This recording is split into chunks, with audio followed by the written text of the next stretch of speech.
तेथील नेत्यांना आज संघ कार्यालयात बोलवण्यात आलं होतं बौद्धिक लढ्यांसाठी. राष्ट्रवादी काँग्रेस गेलेला नाही, मात्र इतर पक्ष गेलेला आहे. कसं पाहता? आपापल्या पक्षांनी काय स्वतः म्हणजे कुठं जावं काय करावं हा त्या स्वतंत्र पक्षाचा अधिकार आहे. आज संत रविदास महाराज यांची पण पुण्यतिथी आहे. त्यामुळे शिवशाहू फुले आंबेडकर चळवळीत काम करणारा प्रत्येक कार्यकर्ता हा रविदास महाराजांना आज अभिवादन करतोय. तुम्ही जो प्रश्न विचारला इतर पक्षाची लोक गेली असतील तर तो त्यांचा अधिकार आहे. आमच्या गटातून किंवा आमच्या पक्षातून कोणी गेली नसतील तर आता तो आमचा अधिकार आहे. याच्यावर काही दुसरा प्रश्न? मराठा आरक्षण संदर्भात आज रिप्लाय फाईल होईल असं बोललं जाते, पण जरांगे पाटील त्यांच्या मागणीवर ठाम आहेत. 24 तारखेनंतर महाराष्ट्राला दाखवून देऊ की मराठ्यांची ताकद किती असं विधान ते करत आहेत. काल छगन भुजबळ यांची सुद्धा रात्री रामगिरीवर मुख्यमंत्र्यांसोबत बैठक झाली, ते सुद्धा आपल्या मागणीवर ठाम आहे. वाद वाढेल चिघळेल की यातून काही महाराष्ट्राच्या हिताचं निघेल, काय वाटतं? महाराष्ट्राच्या हिताचंच निघालं पाहिजे असं प्रत्येकाला वाटतं. ओबीसीच्या म्हणजे ओबीसीच्या आरक्षणाला धक्का न लागता मराठा समाजाला आरक्षण मिळालं पाहिजे ही आमची प्रामाणिक भूमिका आहे. तीच भूमिका माननीय भुजबळ साहेबांची आहे. आणि जरांगे पाटलांचे म्हणणे आहे की मराठा समाजाला आरक्षण मिळावं. हे सरकार सकारात्मक आहे. 24 तारखेची वाट पाहण्याची कामच पडणार नाही.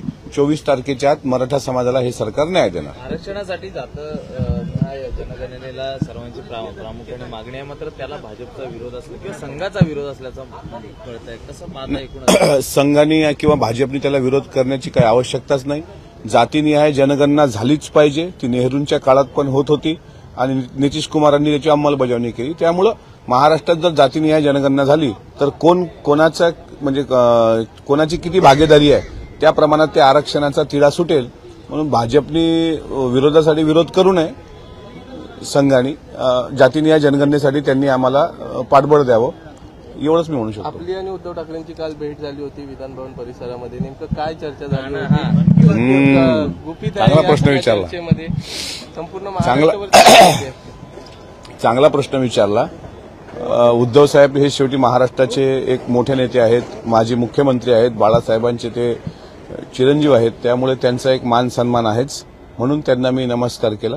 त्यांनी काही महत्वाच्या गोष्टी सांगितल्या, पण ती गोष्ट मी महत्वाच्या गोष्टी प्रकट करत नसतात असा एक राजशिष्टाचार आहे.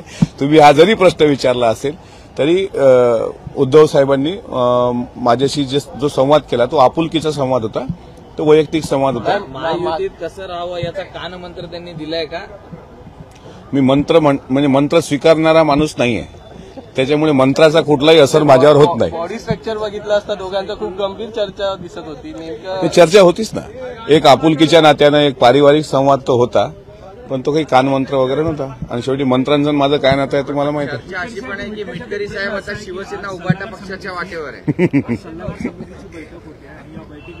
दिवस वाढावे अशी आपली सुद्धा मागणी होती विरोधकांप्रमाणे. दिवस जर अधिवेशनाचे वाढले नाही तर आपली भूमिका काय? हे बघा, दिवस वाढवण्याची मागणी कशा करताय की शेतकऱ्यांच्या प्रश्नाला न्याय भेटला पाहिजे.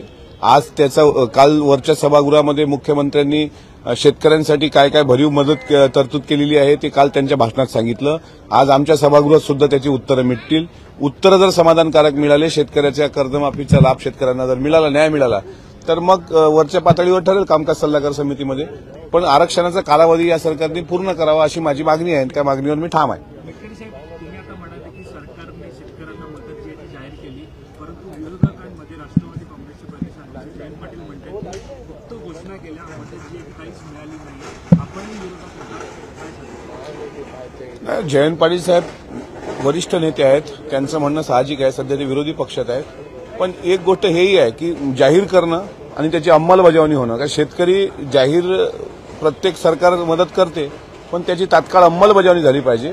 या मताशी दुमत असण्याचं कारण नाही. भ्रष्टाचार आहे, काही बोलायचं नसतं, सांगायचं नसतं. ते उद्धव ठाकरेंसोबत तुमचं म्हणजे एकंदरीत मन की बात झाली, पण काही तुम्हाला आमंत्रण आहे का उभाटा गटामध्ये येण्याचं? त्यांचं काही असं कानमंत्र आहे का? मला माझा पक्ष आहे ना, राष्ट्रवादी काँग्रेस पक्ष आहे. आता परवा बावनकुळे साहेब उद्धव साहेबांना भेटले. मग याचा अर्थ काही बावनकुळे साहेबांना उद्धवजींनी उभाटा गटात बोलावलं असं नाही होत.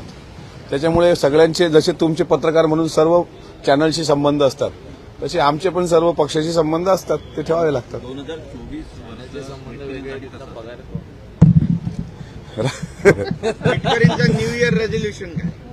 म्हणजे नवीन वर्षात काय संकल्प असेल? संकल्प काय 2024चा संकल्प असेल की अजित अनंतराव पवार महाराष्ट्राचे मुख्यमंत्री असावेत आणि त्याकरता जे काही मेहनत करायचं काम पडेल ते राष्ट्रवादी काँग्रेस पक्ष करेल.